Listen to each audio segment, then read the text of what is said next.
Hey everybody, Jimmy here. Welcome back to the channel. It's Friday. It was a green day for me. I have 3 items on the agenda today that I want to share with you. Number 1, I want to show you exactly how I made $714 this morning writing a covered call on a particular stock. I'm going to show you my entry on that. I'm going to show you the options chain, why I picked a particular strike price, and then the sweet part of it is I captured it all live on camera. So I'm gonna replay the whole thing. So you'll hear me talking through my logic on why I decided to take this particular covered call. And this is in direct response to a comment I got on the YouTube channel yesterday that I really appreciated. Somebody reached out and said, hey, can you show us a live entry on one of these covered calls? And I did just that. So I'm gonna show that to you today. Number 2, I'm gonna break down what natural gas did today. I'm going to be breaking down the UGAZ and DGAZ corresponding and inverse ETFs that follow /NG, which is the natural gas futures. I'm going to break all those down. I'm just going to show you and talk about what natural gas did today, where you could have potentially got in, what the profit margins maybe could have been on /NG and UGAZ DGAZ, and then I'm going to talk about potential entry points moving forward, whether that's today or into Monday. So we're gonna do that as well. And then finally, number 3, I'm gonna show you and reveal one stock that I'm watching going into next week. I'm gonna talk about why I'm watching it, what pattern it's set up, why I think it has a potential to move much higher, and why I'm thinking about possibly writing a covered call on this stock as well. So let's go ahead and dive in.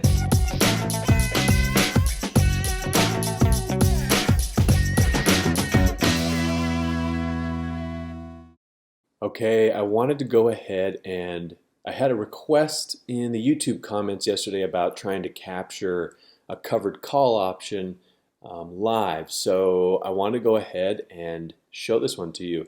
I'm actually looking at Etsy, ticker symbol ETSY, and you can see this is the daily chart. And the reason that I like this is because it has been showing, let's go to the max available here.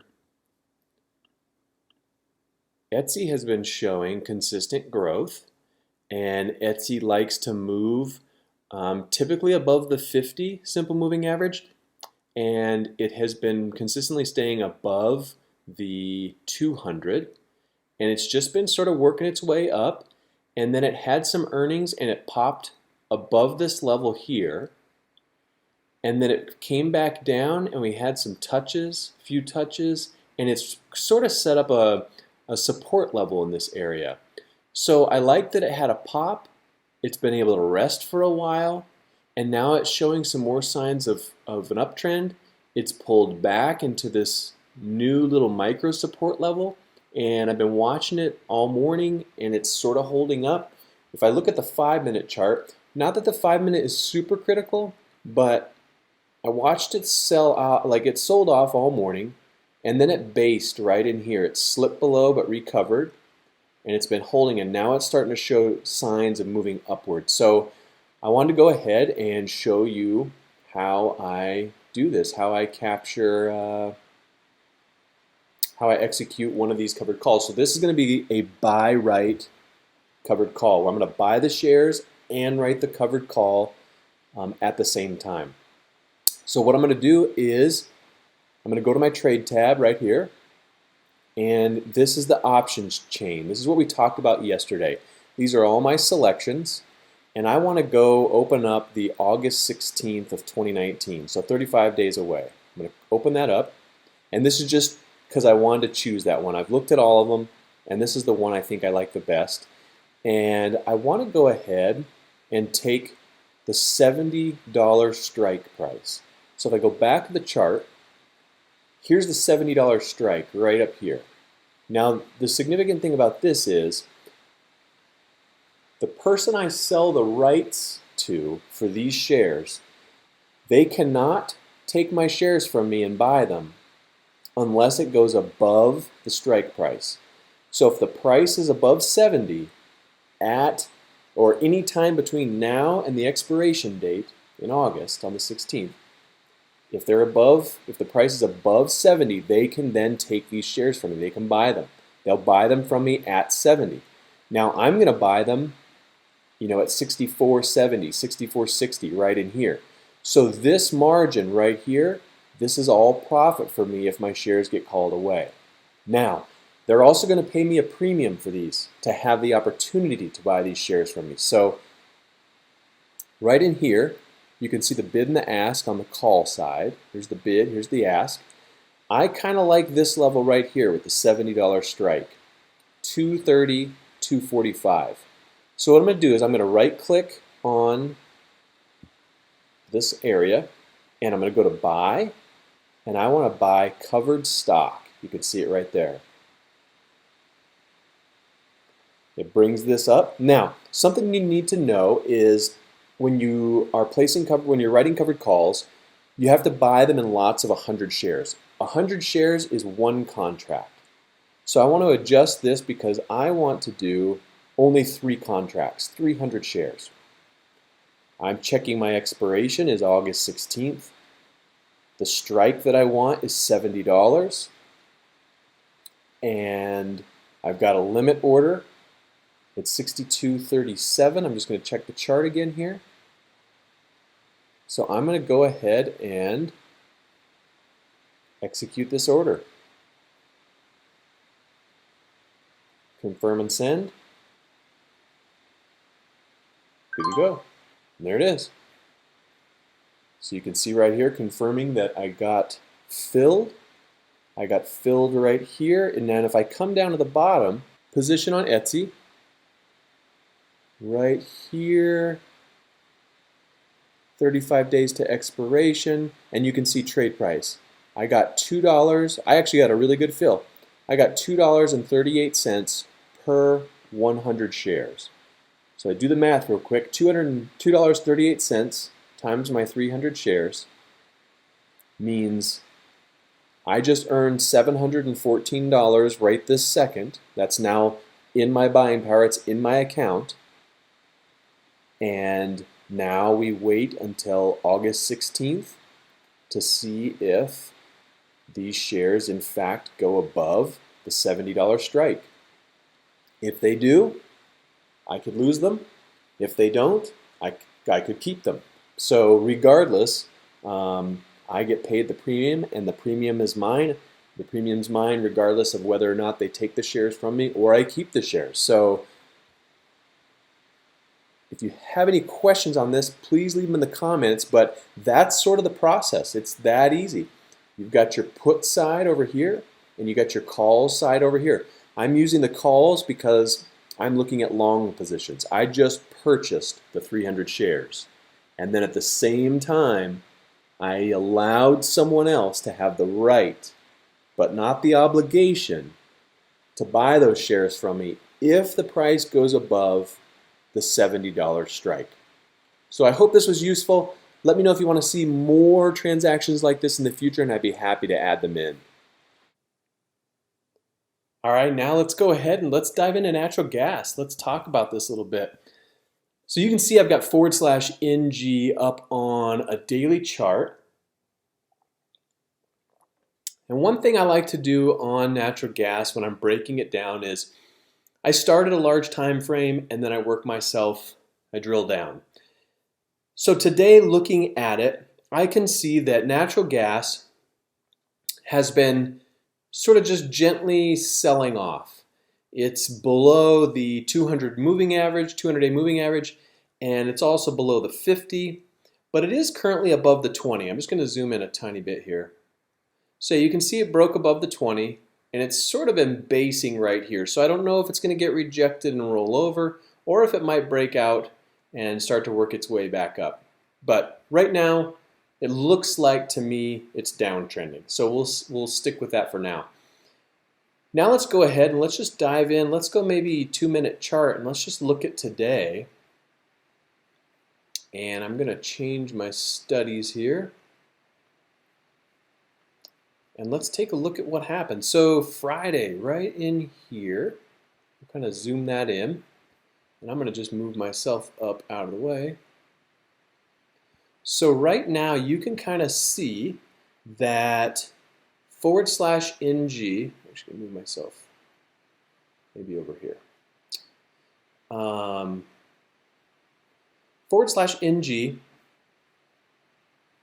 this morning was trading between the middle and upper VWAP bands, and it went ahead and at about 5:15 this morning Mountain Standard Time, we saw this big move up. It became overextended. It did pull back, but it did not come back to the middle VWAP, and it did not come back to what we have on here is the 180-day moving average. So it just kind of kept moving up. And let's kind of zoom this in even more here. It did finally start to roll over, and one thing you could have done, this is sort of counter trend, but this is a possibility, is as it topped out here, and you saw on the RSI, if I bring this up a little bit, you can see that it was overbought right here, and it pulled back, and then it came back up and it did not set a higher high. So this point right here could have been a signal to pay attention and be aware that we might be reversing. And then it dropped, pulled back, set a lower high, and then moved down. So in my opinion, I would have been interested maybe in taking this stock or this ETF below this low. As soon as it cracked that, I would have probably said it's good to place a stop loss above the high of the day up here. Let's draw that in. And let's see if it goes lower. So what you would have done is we'd have gotten in at 8:30 this morning, and you would have taken the entry on the inverse ETF, which is DGAZ. So if we look at 8:30 this morning, which is right here, we would have entered in this area, right in there. And then you could have held back to the upper bands, the upper VWAP bands. So if I just quickly take a look at what that profit might be, that's about 3.5%. That's a really good profit margin on this trade. That would have been a really good trade to take. Your stop loss that you would have placed on this would have been underneath the low of the day, so potentially somewhere in this neighborhood, and you could have watched that up to the top, exited your position here, and then just waited for further price action to tell you what to do moving forward. So that could have been a good entry this morning on DGAZ. Now moving forward, the next thing it did was it came back down and it hit your middle VWAP, broke through, but then tried to pop back, looked like it was getting rejected, but the key is we wouldn't want to take this position going short, meaning taking DGAZ, because we didn't break this low. If this would have cracked that low, that would have been another possible opportunity to flip over to DGAZ and take that long.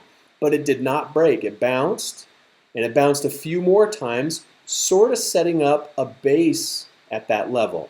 This becomes somewhat of a support level because it's hit multiple times, 4 times to be in fact. Then it pushed up, set a higher low, and I would have said, I want to take this long above that level right there. So let's say that would have happened around 9:52. So you would have taken a position on the corresponding ETF, which is UGAZ. So let's look at UGAZ at 9:52 this morning. 9:52 would have been right in here above these highs. So I would have possibly gone long there and held it really up into these areas. So this started to get rejected in this area and didn't go, but the minute it was showing signs of getting rejected, you could have exited. But that would have been about, if we move it down and say you got out here a little lower because you saw it getting rejected, looks like about 1.8%. Again, a really good profit margin on UGAZ. That would have worked just fine right there, 1.8. And if you'd have played it conservative and just got out once it broke the middle VWAP, you could have got 1.4%. So that's pretty good. So really some good action in here again on UGAZ. So if we flip back to natural gas again, let's take a peek and see if there were any more opportunities. So after that, it peaked out up here, which was pretty consistent with these highs, right? Back towards the high a day. Then it got rejected. So what we're watching for when it gets rejected is it going to set a lower high? Yes. It set a lower high, and as it started to sell off here, the minute it cracked these lows, I would have been saying time to go short again, which means looking at the inverse ETF, which is DGAZ. And let's see, that would have been at 1116. So let's look at DGAZ at 1116. And at 1116 would have been right here. So you would have gotten long above that level. And if you would have held it back to the top, which it hasn't gotten there yet, so you might still be holding it. But let's say you plan to hold it till it gets back to this area. That's 1.9%. That's great. Now let's say you're tired of holding it because it's kind of chopping around and you're like, I don't know. Maybe you got out here for 1.17%. Still not bad. So another good opportunity on natural gas this morning. So let's look back. So it looks like we had our first entry was here. There was one you could have taken there. And then another opportunity was here for 2. And then number 3 would have been here. So I think there were 3 legitimate opportunities on natural gas today. And again, it's only 11:47 a.m. Mountain Time, so 1:47 on the East Coast. So there's still time for this to possibly drop below, and it's setting a lower high right now. So if it's to crack these lows, this could potentially be another DGAZ opportunity. And if we flipped over to DGAZ just to take a peek, we could say, all right, if it cracks these highs, do we want to get long? Let's look and see. What would the potential profit margin be? If we hold it back to the upper band, it's about 0.9, so not horrible, maybe not fantastic. So you could take maybe a smaller size, smaller position on it and just see what happens. It could always work its way up beyond this and you could get into some higher percentages, but this is probably the least profitable of the 4 that we maybe are seeing this morning. So that's what I wanted to do, is just point out a few possible entries moving forward. And then I think the bias moving into Monday is that natural gas right now is selling off. So it's below that 180-day, 200-day moving average, and it's sort of been downtrending. So just something to keep in mind as far as the overall picture goes for natural gas. So I hope that was helpful for you guys. That was just a little breakdown I wanted to do to just to share a little bit about natural gas. I like to follow it every day. I've been trading it a lot recently, so it's been it's a good thing to kind of break down and just share my thoughts and get your opinions on it. So now let's go ahead. Let's move into what I promised you guys, which was my stock pick moving forward. And I'm going to go to the weekly chart for this. And the stock that I'm looking at moving forward into Monday is Square. And the reason that Square looked interesting to me, let's come back to the daily chart here. So as you can see, Square has been just nicely trending up for a long time, following that 180-day moving average beautifully. We had that breakdown in December last year where things got a little weird towards the end of the year, and there were some pretty big losses in the market. And then we had that sort of pseudo-ish double bottom here, and we recovered. So because we recovered and recaptured the 180-day, it rested and consolidated, dipped below again, popped back up, and then today, as you can see in here, it just popped. Big time pop. So what I was curious on this, what I liked about this earlier, before today happened, was the fact that it's reclaiming that level and sort of setting this, what I would call a support resistance area, where it's touched here, it's bounced again here, here, and here, it broke through here and then touched again. It's touched this line a lot. And now that we're back above the 180-day moving average, and we're back above this support level that I've drawn in, My thoughts on this moving forward are, let's see if Square can pull back and then doji, have a small doji candle on the daily chart, and then the next green candle to break that doji going back to the long side. That could be the potential entry. Now for me, if I take a covered call on this, what I would do is flip over to my trade tab, and I would be looking for maybe August 23rd covered calls on Square. And so I would be looking in here, and Square was trading around 82. So if it pulled back into this level, maybe under 80, like in the $78 area, then I would be thinking about looking at something in here, possibly taking this $3.95 or $4 premium and maybe buying a couple hundred shares, maybe 300 shares, 200 shares, and then giving it until August 23rd. The other option could be to go to August 30th and maybe take, not a whole lot more, for maybe to get $4.25, $4.30 out of it for the $83. Let's look at the other one. That was $83.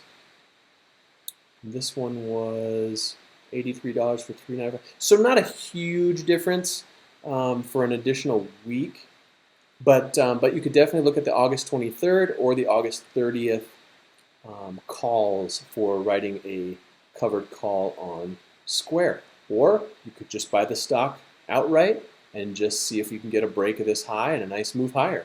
So that's my one stock to be watching going into next week. It's because it's pushing back above the 180-day moving average. It's because it's above this support level, and now I'm waiting for a pullback into it so I can catch a nice skip off this line, or really anywhere in this area, a nice curl to the upside, and I think I'll be in on Square.